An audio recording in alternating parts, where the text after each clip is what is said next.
You probably learned in high school about the Black Death. That's the epidemic that killed almost half the population of medieval Europe. When the epidemic struck, people didn't know what had hit them. Some blamed constellations of the stars, but many blamed Jews who they said had been poisoning their wells. And that resulted in pogroms, massacres of Jews.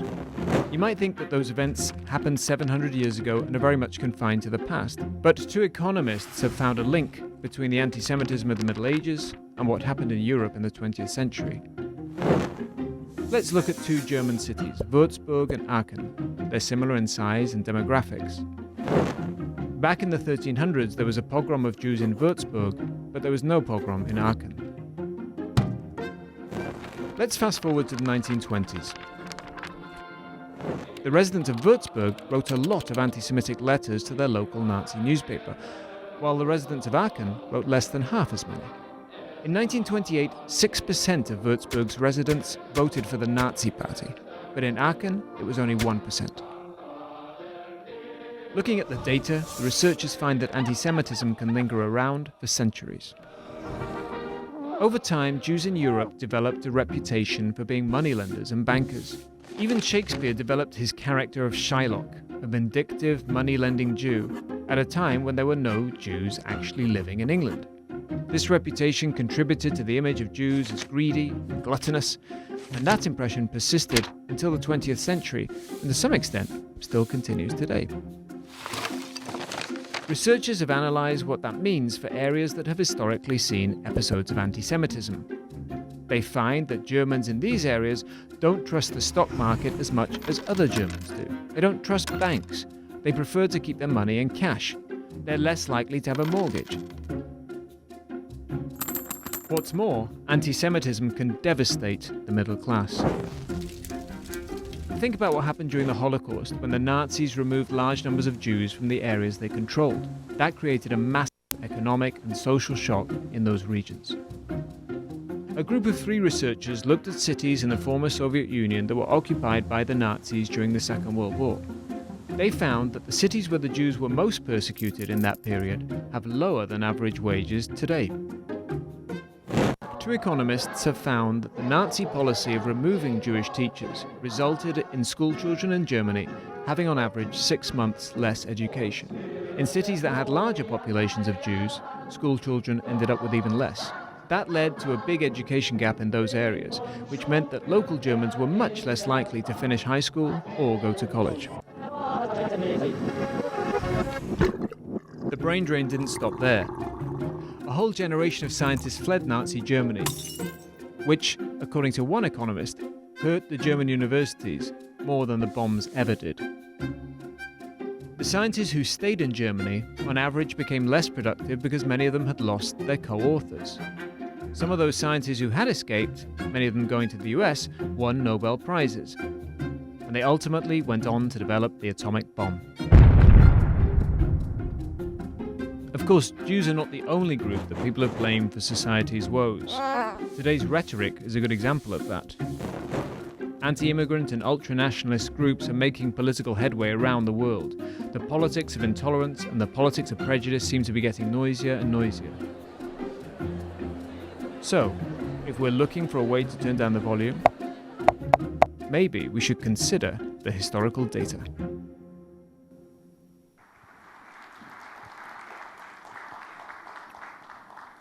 Good afternoon.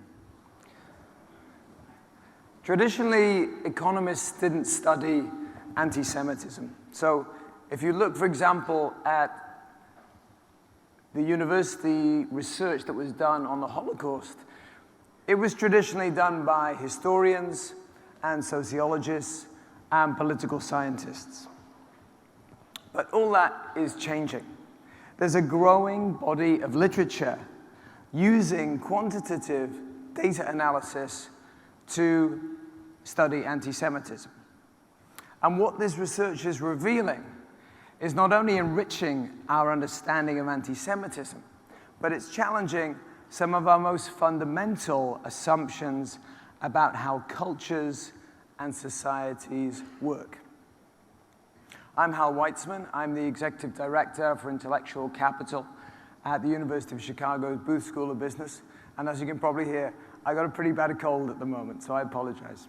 And I'm also the editor-in-chief of Chicago Booth Review.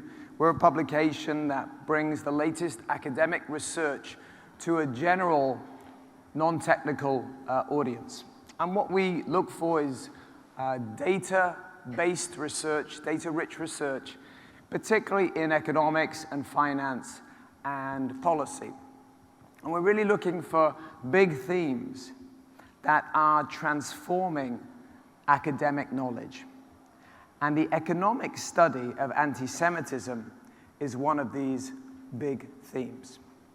So what I'm talking about today is really the economics of anti-Semitism more than the business case for anti-Semitism. So,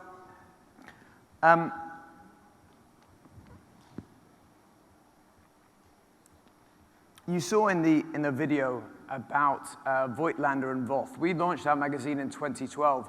That was the year that those two researchers became really the first economists to look deep into European history and to draw a line between these pogroms of the 14th century and what happened in Germany in the 20th century.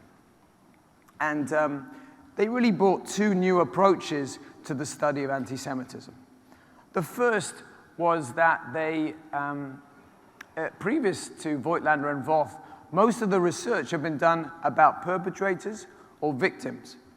But Voigtlander and Voth were looking at the places where anti-Semitic incidents occurred and what happened in those places when Jews were exterminated or chased out, deported, or simply fled. So that was the first innovation.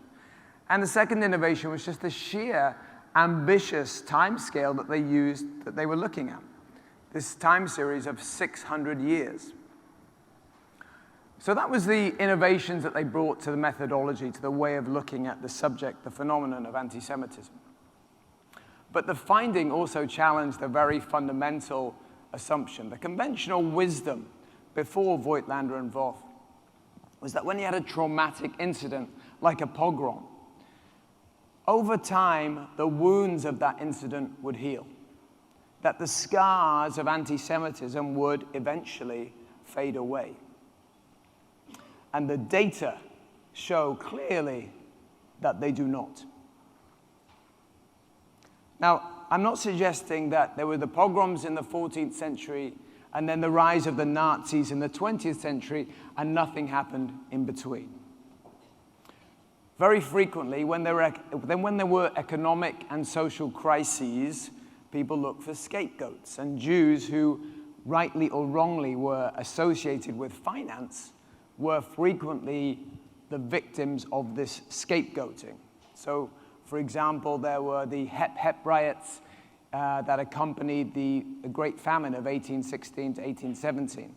There was anti-Jewish violence that followed the global economic crisis of 1873.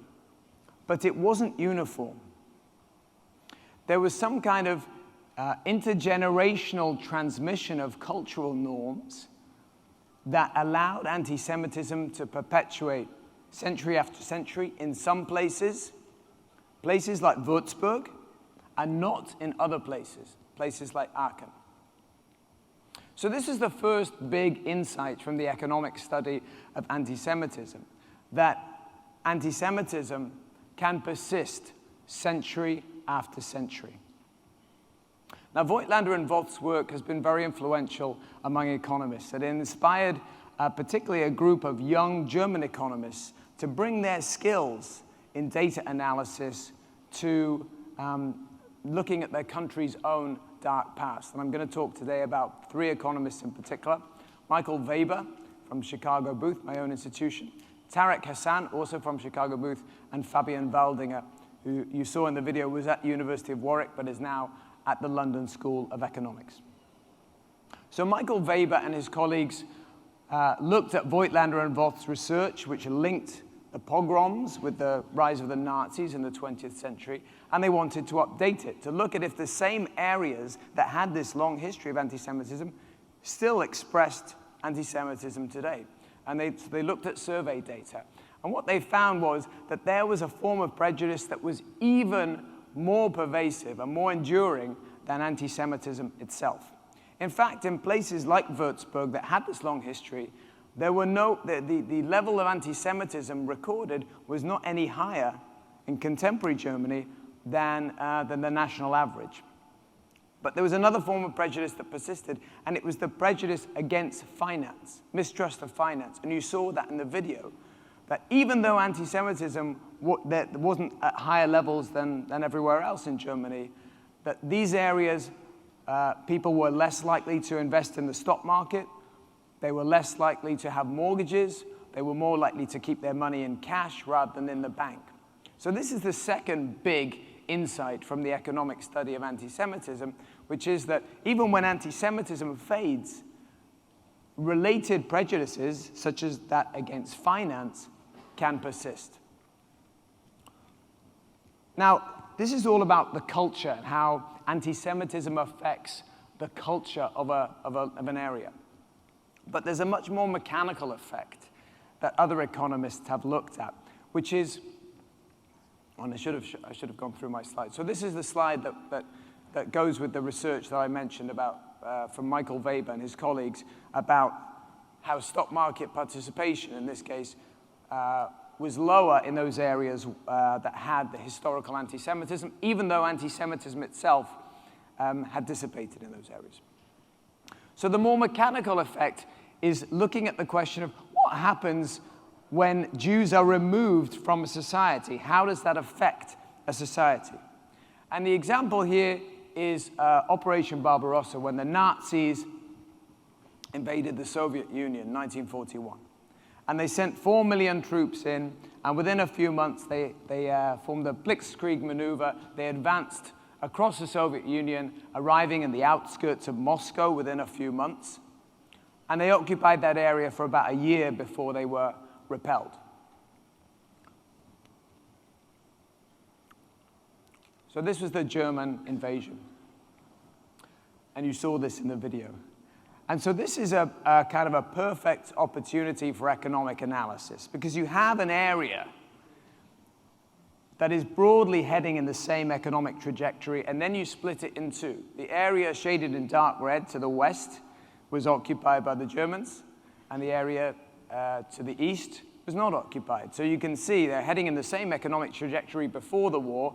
Then you can see how they diverge, how their economic fortunes change with the experience of occupation. It's what economists would call a negative exogenous shock to the left and a control group to the right. So if you take a town like Kursk, a Soviet town that was occupied by the Nazis, and compare it with a town like Ulyanovsk, which wasn't occupied, you can chart their different economic trajectories. Now, these are similar towns in terms of their demographics. They both had, before the war, a Jewish population that made up about 1/3 of 1% of their overall population, and which accounted for between 2 and 3% of the middle class population. Now, the experience of German occupation, as you can imagine, was devastating. When the Soviets took back Kursk in 1943, the JTA, the Jewish Telegraphic Agency, ran a report from a correspondent who was embedded with the Red Army troops that liberated the city. And he reported that of the Jewish population of Kursk, only one man survived the Nazi occupation. The Nazis were so thorough in cleansing the city of Jews before they left that they actually dragged Jewish typhus patients from the hospital to shoot them in the streets to make sure that no one was left alive. And this one man who had survived because Russian nurses hid him under a pile of corpses. So a devastating effect. In Ulyanovsk, by contrast, the Jewish population was stable throughout this period. And that's important because Jews were heavily overrepresented in the middle class in this region that the Nazis took over. So if you look here, you can see that overall in the Soviet Union, the Jewish population was mainly made up of white-collar workers. And in the areas where the Nazis took over under Operation Barbarossa, although Jews made up, on average, less than 1% of the population, in the towns with the highest Jewish populations, they comprised more than 2/3, in some cases, of the health professionals in those towns. So this is a case where the middle class has really been devastated by the experience of occupation. And again, just as with this idea that I told you about earlier, that there was a sense, the conventional wisdom was that when there was a shock, like a pogrom, that the city recovered. Again, there was a sense among economic historians that when you had an event like this, where the middle class was devastated, that the middle class would repair itself, both by a process of people moving up the social structure and becoming middle class, and from other middle class professionals moving in.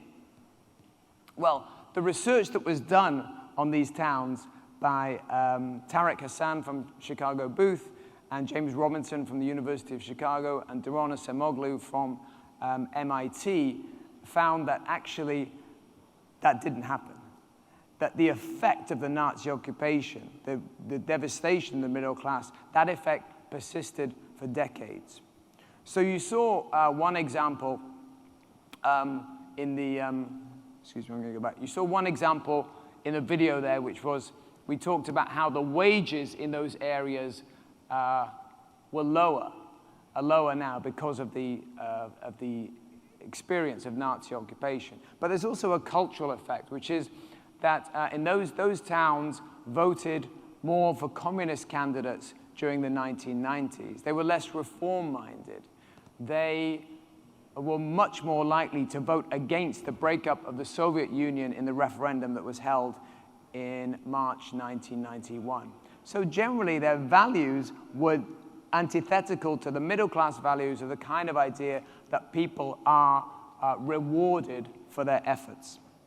So this is the third big insight from the economic study of anti-Semitism, was that when you decimate the middle class, that effect persists. And we know that a healthy middle class is really necessary for healthy economic growth. So that assumption that the middle class would repair itself just didn't happen in this case. So that's one mechanical example of removing the Jewish population by violence. There's another example, which is, you saw in the video, which is, comes from research by Fabian Waldinger at the LSE, which is about the effect of Nazi policy on German science. Now, it's hard for us sitting here in 2016 to think about Germany as a powerhouse of science. But when my father went to Oxford in the early 1950s to study chemistry, he was required to read German, because the most important papers at that time in chemistry and in other fields were written in the German language. Obviously, that isn't the case now. And part of that, part of the explanation for that is what happened under the Nazis. So in 1933, the Nazi government dismissed 1,000 Jewish academics from German universities. And these comprised about 15% of physicists and chemists and almost 20% of mathematicians in the universities. These included people like Einstein, like Robert Oppenheimer, like Enrico Fermi, who wasn't Jewish himself, but his wife was Jewish.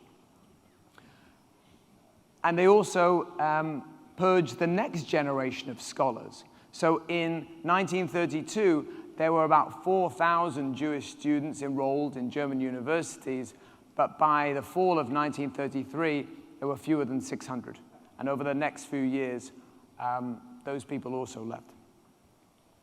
And so you saw in the video that Fabian Waldinger describes this as being more devastating than the bombs that fell. He calculates that it took Germany about 10 to 15 years to recover from the devastation, the destruction, and the damage done by Allied bombing, but that the German universities never recovered from the loss of human capital that they experienced under the Nazi government. And for example, he says that he calculates that the productivity of German and Austrian science departments was about a third lower than it might have been had those expulsions not taken place.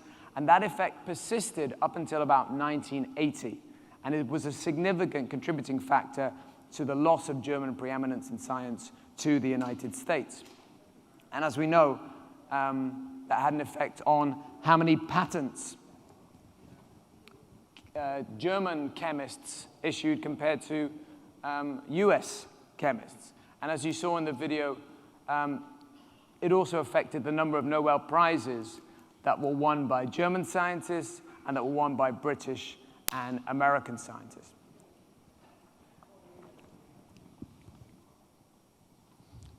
So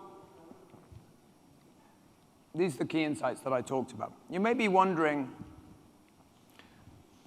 how this is applicable to today. Are there any lessons from history that we can actually apply to today?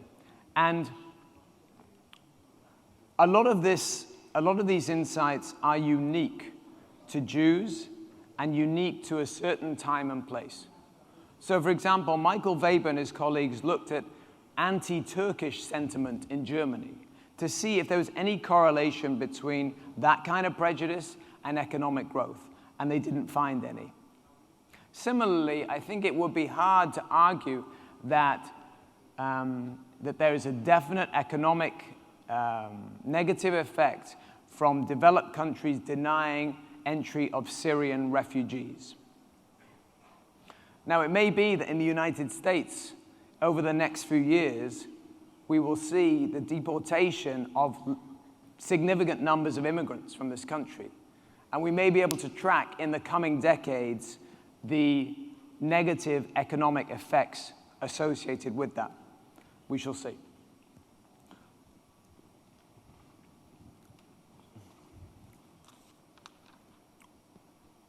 Now, the economic study of anti-Semitism gives us a lot of insights. It's a powerful explanatory tool, but it doesn't have the final word.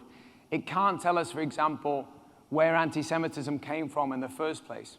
It can't explain why some places are anti-Semitic and some aren't, why there's Würzburg and why there's Aachen. And it can't really tell us what is the process by which anti-Semitism feeds from one generation to the next. But as researchers are working on questions like using data analysis to work out why Hitler gained power, why he retained popularity, and how durable was the effect of Nazi propaganda. And I want to leave you with one hopeful note, which comes from Michael Weber and his colleagues' research. So I told you that in places like Würzburg, they discovered that by the end of the 20th century, these places were not more anti-Semitic than the national average.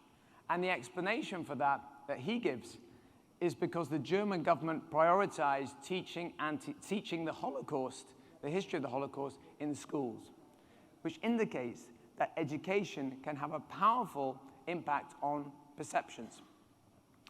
You might say if you were born in Würzburg that the town was condemned to be anti-Semitic. After all, it had been anti-Semitic for 600 years, probably more. But in a relatively short space of time, a few decades, that education had managed to overturn centuries of anti-Semitism. So it does indicate that history is instructive, but history is not destiny. Thank you.